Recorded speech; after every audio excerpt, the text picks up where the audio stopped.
In Virginia City, Nevada, legends are easy to come by. Silver once poured out from the ground, fortunes rose and vanished in a night, and every saloon had its own tall tale. But on one frozen morning in 1867, a crime would create the biggest legend of this dusty mining town. A well-known woman, admired, gossiped about, larger than life, lay dead. And a queen was now the center of its darkest story.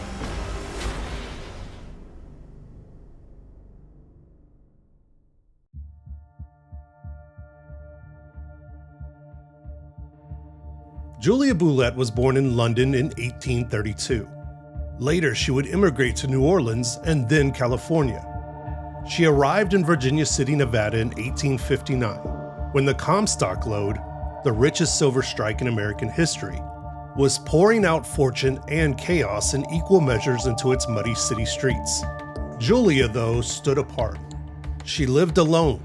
She made her living as a courtesan, one of the only women in a place drowning in men.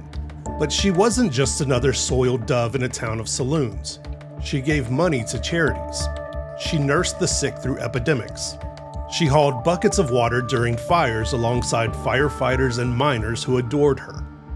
They called her Queen of the Comstock. For many of the rough men who dug silver by day and drank by night, Julia was something close to nobility.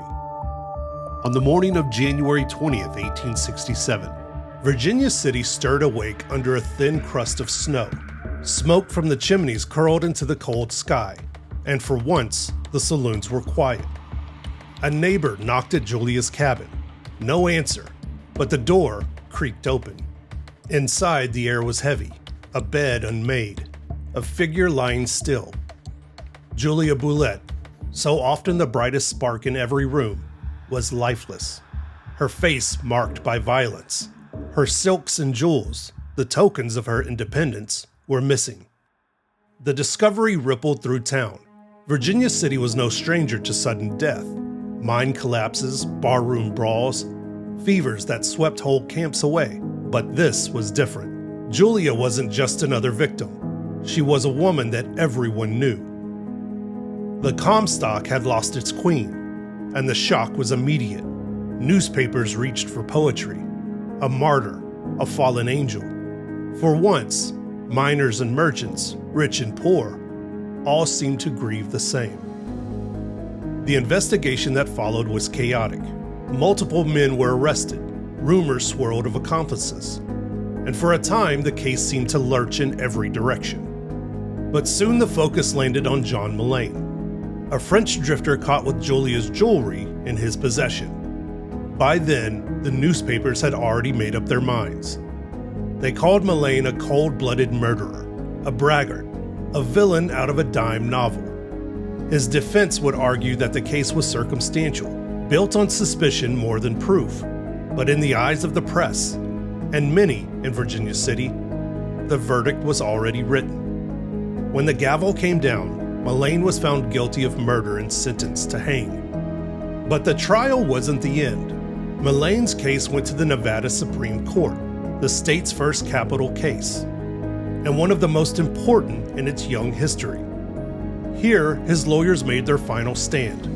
Circumstantial evidence isn't enough to end a man's life.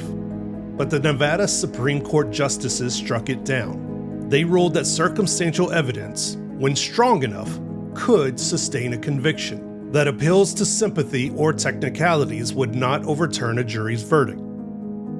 In that moment, right or wrong, Nevada announced itself. This wasn't a lawless frontier of vigilantes anymore. It was a state with courts that had the power of life and death. Mullane's execution in 1868 drew thousands. A hillside packed with men, women, and children, treating justice like a public festival. Julia Bulette's death turned her into a legend. The Virginia City Fire Brigade draped her coffin in black and carried it through the streets in solemn honor. Miners openly wept. Newspapers elevated her into sainthood. Plays, dime novels, and later television shows would polish the myth of Julia Bulette, the radiant courtesan, the royal figure who ruled over a mining camp of roughnecks. But the reality was much harsher. At the time of her death, Julia was in frail health and deeply in debt. The woman herself was fragile, but the legend made her untouchable. Is Julia remembered for who she truly was, an independent woman making her way in a brutal town, or for what Virginia City needed her to be, a romantic figure to soften the hard edges of the Old West? Today, Virginia City leans into her mystique.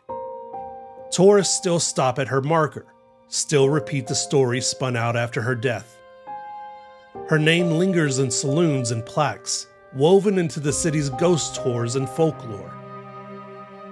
Her murder became Nevada's defining trial. Her death gave the young state its first brush with legal authority, and her memory was burnished into something larger until the true details of her life slipped into shadow.